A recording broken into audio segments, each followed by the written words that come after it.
On va traiter 3 applications des déterminants. La première, l'inversibilité d'une matrice. Comment reconnaître qu'une matrice est inversible? Ceci est illustré par le théorème suivant. Une matrice carrée est inversible si et seulement si son déterminant est non nul. On va donner 2 exemples. Le premier, A, il est égal à la matrice 1, 2, 2, 4. Son déterminant, il est égal à 1 fois 4 moins 2 fois 2, il est égal à 0. Donc ceci, d'après le théorème, c'est équivalent à A est non inversible. Le deuxième exemple, B, il est égal 1, 3, 2, 4. Son déterminant, il est égal à 1 fois 4 moins 3 fois 2, il est égal à moins 2.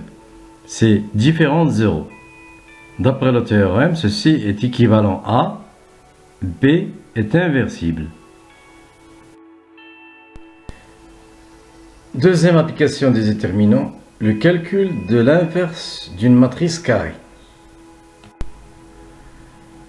Pour cela, on aura besoin de 2 définitions. Petit a, soit grand A, une matrice dont les éléments sont notés A et J.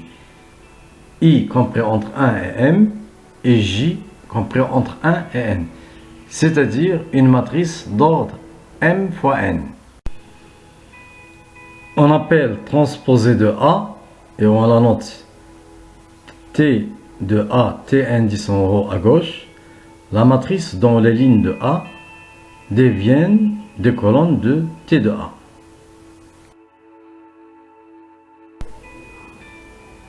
Autrement, la transposée de A, il est égal à la matrice AJI avec J compris entre 1 et N et I compris entre 1 et M. Exemple, si on a A et cette matrice, sa transposée T de A est la matrice suivante. On remarque que les lignes de A deviennent des colonnes de T de A.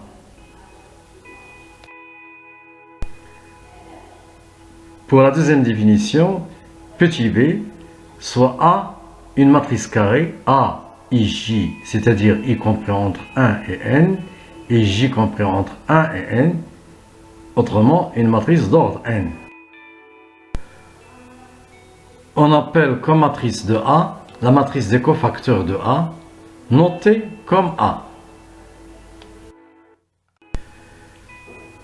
C'est-à-dire comme matrice de A, c'est la matrice d'éléments CIJ, IJ compris entre 1 et N, où CIJ est un cofacteur, c'est-à-dire il est égal à moins 1 à la puissance I plus J, DIJ.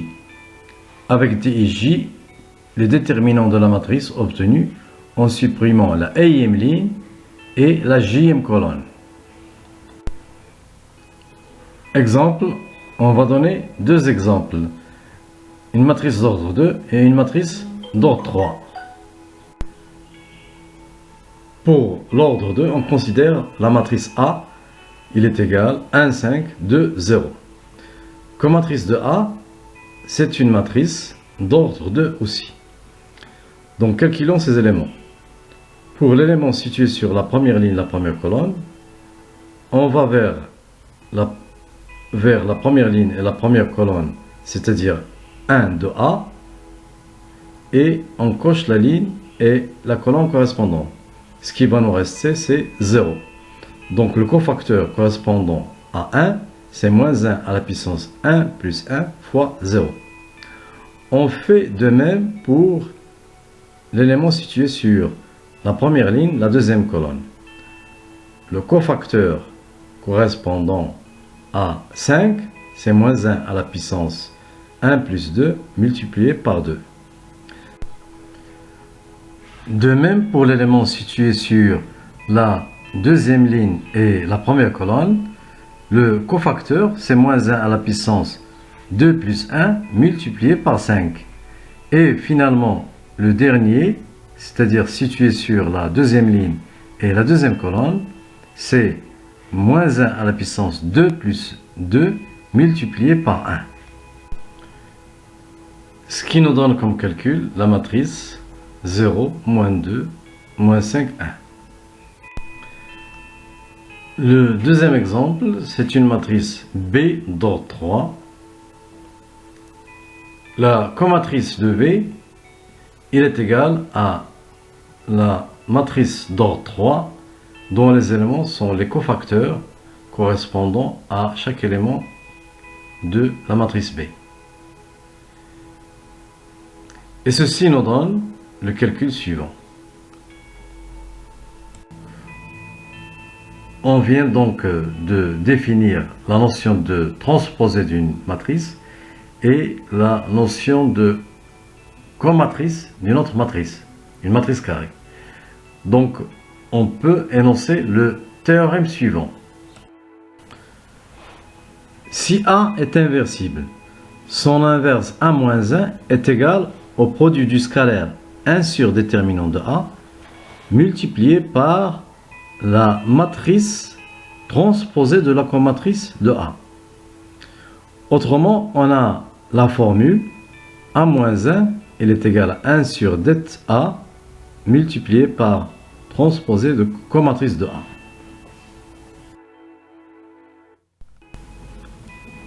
Exemple,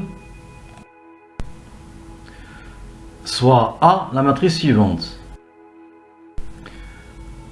On calcule déterminant de A, il est égal, on fait la deuxième colonne moins la première, ce qui nous donne,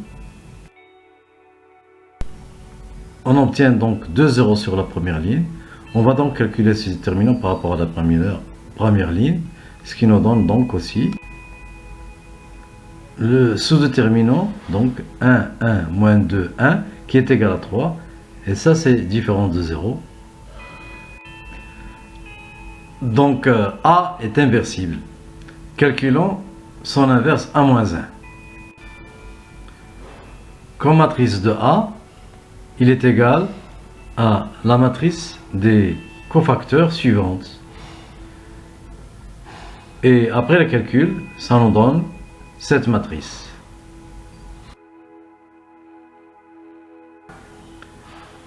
La transposée de la comatrice de A, c'est-à-dire les lignes deviennent des colonnes, nous donne, alors d'après la formule, nous donnons le calcul de A-1, on a A-1, il est égal à 1 sur déterminant de A, c'est-à-dire 1 sur 3, multiplié par la transposée de la comatrice. Ce qui est égal à la matrice suivante. À titre d'exercice, vérifiez bien que A multiplié par A-1 est égal à A-1 fois A est égal à I3. I3, c'est la matrice unité. Arrivé à ce stade-là, on va profiter de l'occasion pour déduire la résolution d'un système d'équations linéaires en considérant que la matrice associée à ce système est inversible seulement. Et à l'aide d'un calcul matriciel simple, on résout le système. La condition, c'est qu'on suppose que A est égal à AIJ, I compris entre 1 et n, la matrice associée au système S est inversible. Explicitement, S s'écrit sous la forme d'équation où les AIJ sont les coefficients de la matrice associée et les B indice I sont les seconds membres des équations. Si on pose grand X est égal à la matrice unicolone des inconnus, x1, x2, xn, et grand B, la matrice unicolone des seconds membres, B1, B2, etc., Bn. Alors, il est clair que le système S, il est équivalent à l'équation matricielle A fois grand X est égal à B, où l'inconnu c'est grand X. A étant inversible, donc A moins 1 existe. On va multiplier les deux membres de cette équation par A moins 1. Donc on aura l'équivalence suivante. A moins 1 fois AX, elle est égale à A moins 1 fois B. On a A moins 1 fois A est égal à la matrice unité IN. Donc on aura l'équivalence X, il est égal à A moins 1 B. Ce qui donne une solution de l'équation matricielle AX est égal à B. Par conséquent, l'équation du système S. Exemple, on considère le système de trois équations à trois inconnus x, y, z défini par la matrice associée à ce système et la matrice A définie par, on a déjà calculé précédemment l'inverse de cette matrice A. A moins 1 est la matrice suivante. D'après ce qui précède, la solution de l'équation grand AX est égal à B, c'est grand X, il est égal à la matrice unicolone X, Y, Z, qui est égal à A moins B, il est égal à la matrice A moins 1 multiplié par grand B, c'est 1, la matrice unicolone, 1, 5, moins 2. Et le calcul nous donne, c'est la matrice unicolone, moins 2, 3 et 2. C'est-à-dire, petit x est égal à moins 2, petit y est égal à 3, et petit z est égal à 2. C'est la solution du système.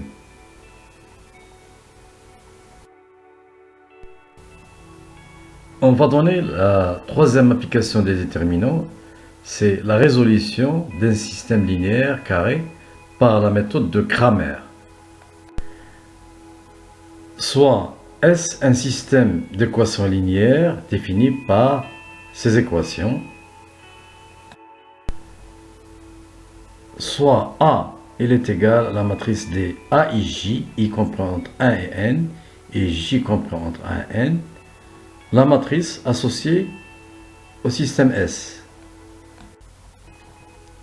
Définition: S est dit de Cramer si et seulement si déterminant de A est différent de 0.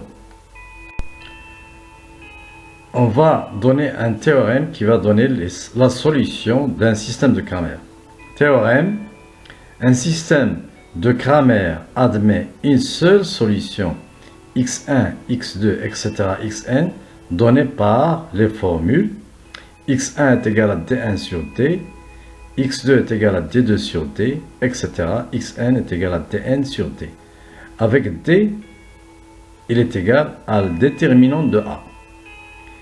Et où d indice I, de façon générale, est le déterminant de la matrice obtenue en éliminant de A la ième colonne, A1i, etc., ANI, et la remplacer par la matrice du second membre, B1, B2, Bn. On va illustrer ce théorème par un exemple. Exemple, résolvons par la méthode de Cramer le système suivant. S défini par les trois équations suivantes. La matrice associée à S est la suivante. A, il est égal pour les lignes 1, 1, moins 3, 1, moins 3, 1, et la troisième ligne, moins 3, 1, 1. On calcule le déterminant de cette matrice. On a det A, je l'appelle D. Le calcul donne 16 et les différents zéros. Donc, le système S est un système de Cramer et admet une seule solution, x, y, z, définie par x, il est égal à d1 sur d, où d1, c'est le déterminant d sur lequel on enlève la première colonne et on la remplace par les seconds membres. 1, 5, moins 2. Y, il est égal à D2 sur D. Avec D2, c'est le déterminant D où on remplace la deuxième colonne par les seconds membres des équations, c'est-à-dire 1, 5, moins 2. Et finalement, Z, il est égal à D3 sur D. Avec D3, c'est le déterminant D en remplaçant la dernière colonne par le second membre des équations, c'est-à-dire 1, 5 et moins 2. Le calcul nous donne, pour D1, c'est moins 8, donc x, il est égal à moins 8 sur 16, ce qui est égal à moins 1,5. Pour D2, c'est moins 36, donc y, il est égal à moins 36 sur 16, est égal à moins 9 quarts. Et pour D3, il est égal à moins 20, donc z, il est égal à moins 20 sur 16, ce qui est égal à moins 5 quarts. Donc, l'ensemble des solutions du système grand S est le triplet, moins 1,5, moins 9 quarts, moins 5 quarts. Notre système admet une seule solution, c'est un système déterminé.